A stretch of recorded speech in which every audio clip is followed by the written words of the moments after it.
안녕하세요. 생각하고 분석해보는 하나님 말씀의 윤 선생입니다. 오늘은 요한계시록 14장 말씀을 생각하고 분석해 보겠습니다. 13장은 붉은 용의 세력, 마귀의 삼위일체가 하나님과 예수 그리스도를 모방해서 거짓과 폭력으로 땅에 거하는 자들에게 경배를 받고 성도를 핍박한다는 것을 계시해 주었습니다. 이제 14장은 악의 세력으로부터 인내와 믿음을 지킨 성도들의 결과를 보여줍니다. 그들은 어린 양과 함께 시온산에 서 있고 그들의 이마에는 어린 양의 이름과 그 아버지의 이름이 쓰여져 있습니다. 아무리 악의 세력이 크게 위협하고 핍박을 해도 하늘에 속한 자들은 끝내 승리한다는 것을 보여줍니다. 그리고 새 천사가 전하는 마지막 심판의 경고와 마지막 날에 있는 두 추수에 대해서 계시해 줍니다. 14장 본문을 보겠습니다. 요한계시록 14장은 총 20절로 되어 있습니다. 14장 말씀을 세 단락으로 나눠서 생각하고 분석하겠습니다. 첫 번째 단락은 1절에서 5절까지입니다. 요한은 시온산의 어린 양과 그와 함께 서 있는 무리를 보았습니다. 시온산은 하나님의 성전이 세워졌던 곳이고 예루살렘 성을 지칭하는 명칭이기도 합니다. 상징적으로는 하나님이 계신 곳을 나타냅니다. 이런 의미에서 요한이 본 시온산은 새 예루살렘을 상징하고 있습니다. 요한은 승리하신 어린 양, 예수 그리스도께서 새 하늘과 새 땅, 곧 새 예루살렘에 서 있는 종말론적 모습을 목격했던 것입니다. 그리고 예수 그리스도와 함께 14만 4천 명이 서 있고 그들의 이마에 어린 양의 이름과 그 아버지의 이름이 쓰여 있습니다. 14만 4천은 계시록 7장 4절에서 하나님께 입 맞은 자들의 수를 나타내는 상징적 숫자로서 셀 수 없는 무리, 무제한적 수를 상징하는 표현입니다. 이들은 승리한 하늘교회를 상징하고 구속받은 하나님의 백성을 나타내고 있습니다. 그리고 14만 4천은 말세에 나타나는 사탄과 두 짐승의 악랄한 핍박에도 불구하고 하나님의 교회가 승리함을 분명하게 보여주는 것입니다. 교회와 성도는 어린 양 예수 그리스도와 함께 새하늘과 새 땅, 새 예루살렘에 서 있는 자들입니다.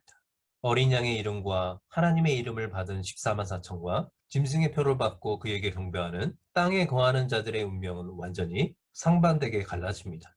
이마에 어린 양의 이름과 그의 아버지의 이름이 쓰여진 자는 창조주 하나님과 구속주 어린 양의 소유로서 시온산에 서 있지만 10절을 보면 이마와 오른손에 짐승의 표를 받은 자들은 거룩한 천사들 앞과 어린 양 앞에서 불과 유황으로 고난을 받게 됩니다. 이것은 악의 세력으로부터 인내와 믿음을 지킨 성도들의 결과를 보여줍니다.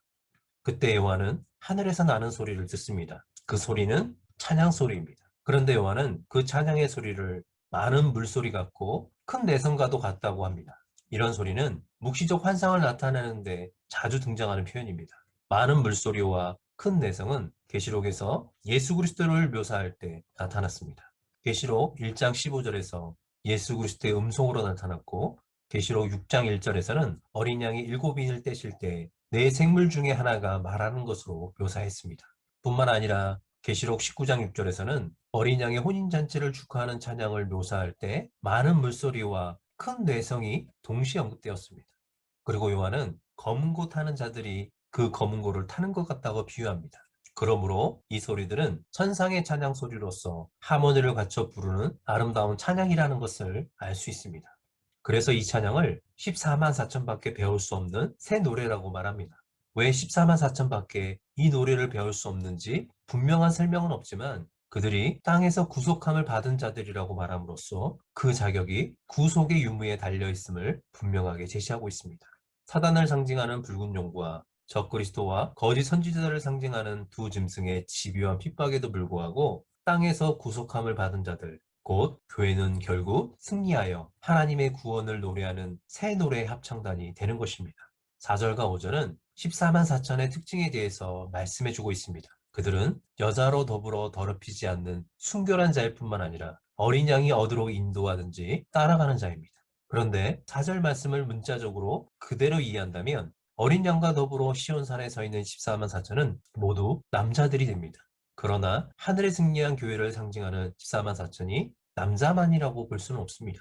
그러므로 여기서 언급된 여자를 상징적 의미로 해석해야 합니다. 계시록 12장에서는 여자를 하나님의 백성, 이스라엘로 상징해서 언급했지만 계시록 17장에서는 여자를 음녀로 언급합니다. 계시록 17장에 묘사된 여자는 음녀 바벨론을 나타내고 바벨론은 죄악된 세상이라 죄악된 문명 전체를 상징합니다.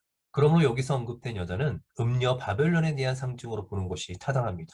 하늘에 승리한 교회는 음녀 바벨론과 야합하지 않은 영적 순결한 자입니다. 그래서 그들은 어린 양이 어디로 인도하든지 따라가는 자들입니다. 어린 양 예수 그리스도가 인도하는 길은 정해진 길이나 편안하거나 안락한 길이 아닙니다. 그 길은 예수 그리스도의 삶과 죽음 그리고 부활을 뒤따라가는 길입니다. 그들의 입은 거짓이 없고 흠이 없는 자들입니다. 그들의 입에 거짓말이 없다는 것은 하나님 말씀에 순종하는 자이며 흠이 없는 자들이라는 것은 하나님께 드리는 희생제물로 아무런 결격사유가 없다는 그런 의미가 함축되어 있습니다. 그러므로 그들은 하나님과 어린 양에 속한 자들로 전혀 손색이 없다는 것을 말씀해 줍니다. 이것이 14만 4천 하늘에 속한 자들의 특징입니다. 마지막 시대에 교회와 성도가 바로 하나님의 거룩한 백성이며 예수 그리스도를 따르며 세상에서 구별되는 삶을 사는 존재라는 사실을 기억해야 할 것입니다. 두 번째 단락입니다. 6절에서 13절까지입니다. 두 번째 단락은 하늘에 속한 자들, 교회와 성도가 왜 끝까지 인내와 믿음을 지켜야 하는지 새 천사의 말을 통해서 자세히 계시해주고 있습니다. 그 이유는 어린 양 예수 그리스도께서 심판하실 시간이 이르렀기 때문입니다. 요한은 다른 천사 하나가 공중에 날아가는 것을 봅니다. 그 천사는 땅에 거주하는 자들, 곧 모든 민족과 종족과 방언과 백성들에게 전할 영원한 복음을 가졌습니다. 계시록 13장에서는 땅에 거하는 자들은 하나님과 그 백성을 대적하고 짐승에 의해 미혹되어 그를 숭배하는 자들로 나타냈습니다. 그런데 여기서는 땅에 거주하는 자들을 천사가 가지고 있는 영원한 복음을 들을 자들, 곧 복음 전도의 대상이 되는 땅의 모든 족속을 말씀합니다. 이들이 여러 나라와 종족과 방언과 백성으로 구성되어 있다는 점을 볼 때 이들은 계시록 7장 9절에서 언급된 각 나라와 족속과 백성과 방언과 관계에 있다는 것을 알 수 있습니다. 천사가 가지고 있는 것으로 소개된 영원한 복음은 예수 그리스도로 말미암는 구원의 복된 소식입니다. 그런데 영원한 복음을 가진 천사는 큰 음성으로 선포하고 있습니다. 하나님을 두려워하며 그에게 영광을 돌리라. 이는 그의 심판하실 시간이 이르렀으니 하늘과 땅과 바다와 물들의 근원을 만드신 이를 경배하라. 첫 번째 천사가 땅에 거주하는 자들에게 선포하는 영원한 복음입니다. 복음은 기쁜 소식입니다. 그런데 천사가 전하는 복음은 그의 심판하실 시간이 이르렀다는 것입니다. 복음이 기쁜 소식이기 때문에 많은 사람들은 여기에 심판의 내용이 포함되어 있으리라고 생각하지 않습니다. 심판이 개입하면 그것은 더 이상 기쁜 소식이 되지 않는다고 생각합니다. 그러나 예수 그리스도의 복음은 심판 없이 완성되지 않습니다. 그러므로 마지막 심판이 이루어져야 기쁜 소식, 복음이 완성되는 것입니다. 하나님의 심판의 시간이 이르렀다. 이 천사의 선포는 악한 사단의 세력으로 인하여 고난받는 만대의 교회에게 있어 영원한 기쁨의 소식, 곧 영원한 복음입니다. 하나님의 심판이 이르렀기 때문에 교회와 성도들에게 이 소식은 복되고 기쁜 소식이 되는 것입니다.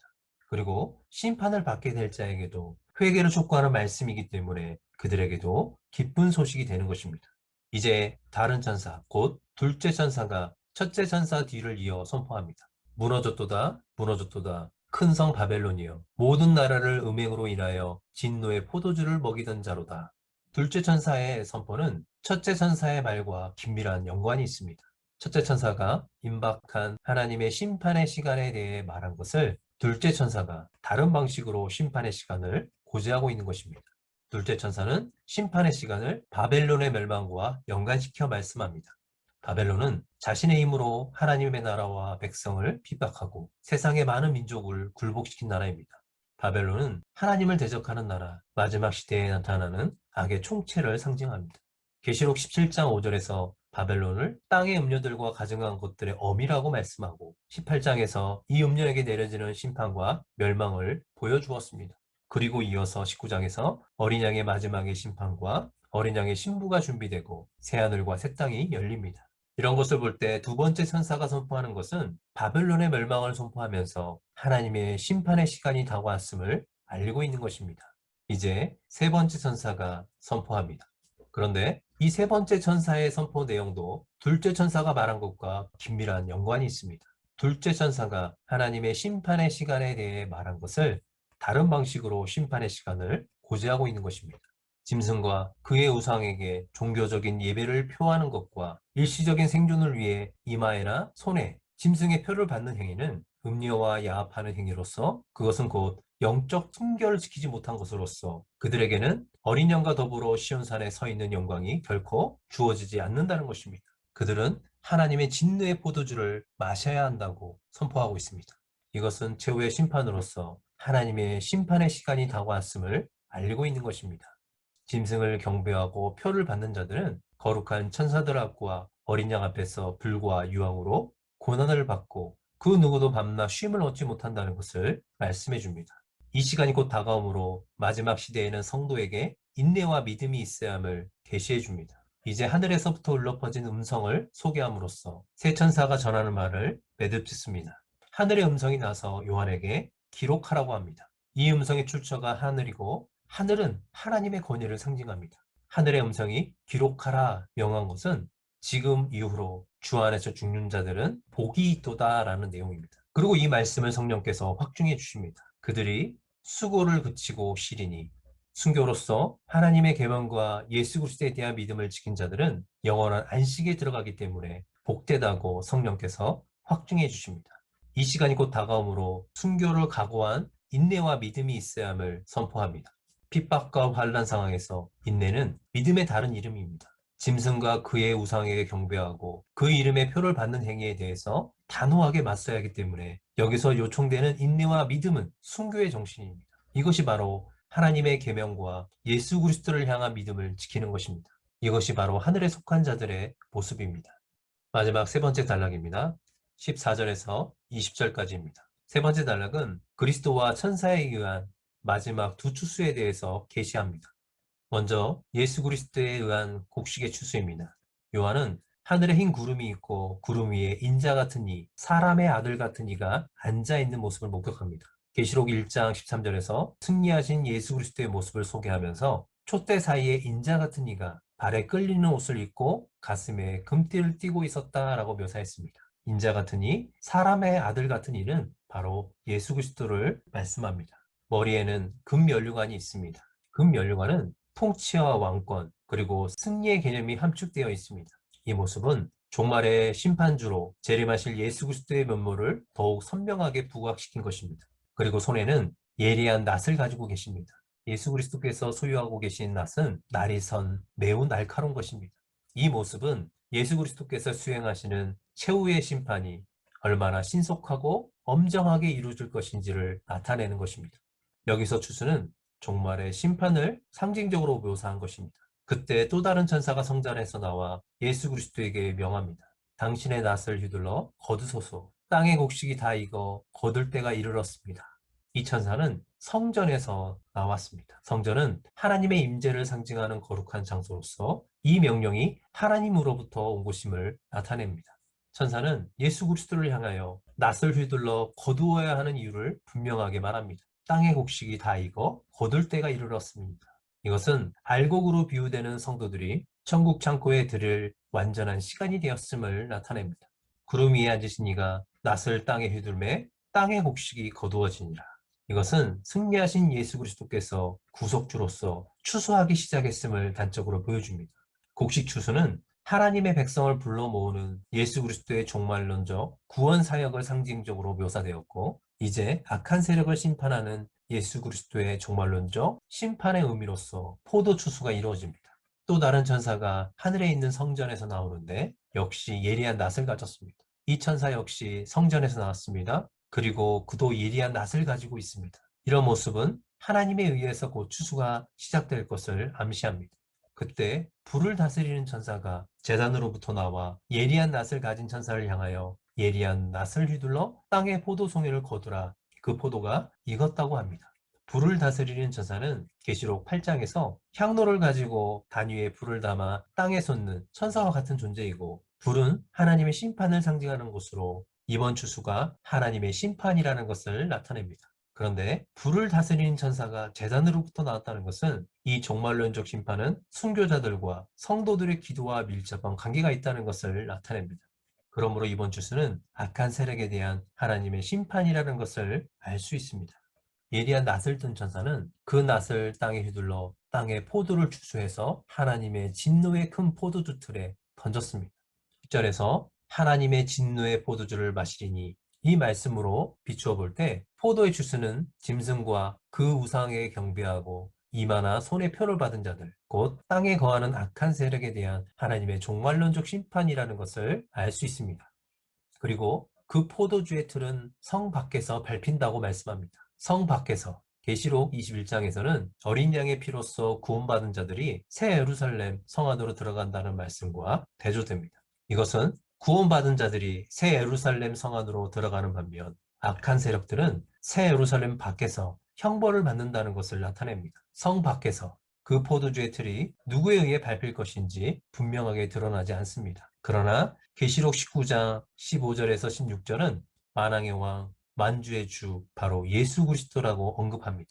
마지막에 예수 그리스도께서 하나님의 맹렬한 진노의 포도주틀을 밟자 피가 나서 말 굴레까지 닿았습니다. 말 곱비가 포함된 말 굴레는 많은 피가 범람하고 있다는 것을 표현합니다. 이것은 악한 세력을 향한 예수 그리스도의 종말론적 심판이 얼마나 철저한지, 얼마나 강력한지 보여주고 있습니다. 그리고 스타디온은 원형 경기장을 나타내는 표현으로서 1스타디온은 약 192m로 1600 스타디온은 약 300km가 됩니다. 그러나 1600 스타디온은 묵시적 상징적 표현으로서 세상 전체를 나타내는 표현입니다. 1600은 4 곱하기 4, 10 곱하기 10, 4라는 수 2개와 10이라는 수 둘로 구성되어 있습니다. 여기서 숫자 4는 피조세계의 숫자이고, 그리고 숫자 10은 완전한 수이고, 동시에 계시록 17장에서 언급된 열 왕들과 관련된 숫자입니다.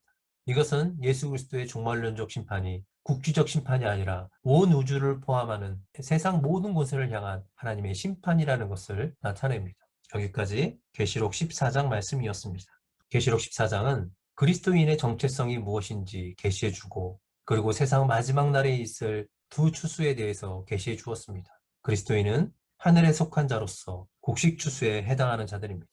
마지막 날까지 여자와 더불어 더럽히지 아니한 순결한 자이고, 어린 양이 어디로 인도하든지 따라가며 순교의 자세로서 하나님의 계명과 예수 그리스도에 대한 믿음을 지키는 자들입니다. 예수 그리스도께서 오시는 그 마지막 날까지 하늘에 속한 자, 저와 여러분은 하나님의 말씀과 예수 그리스도에 대한 믿음을 지켜야 할 것입니다. 다음은 계시록 15장입니다.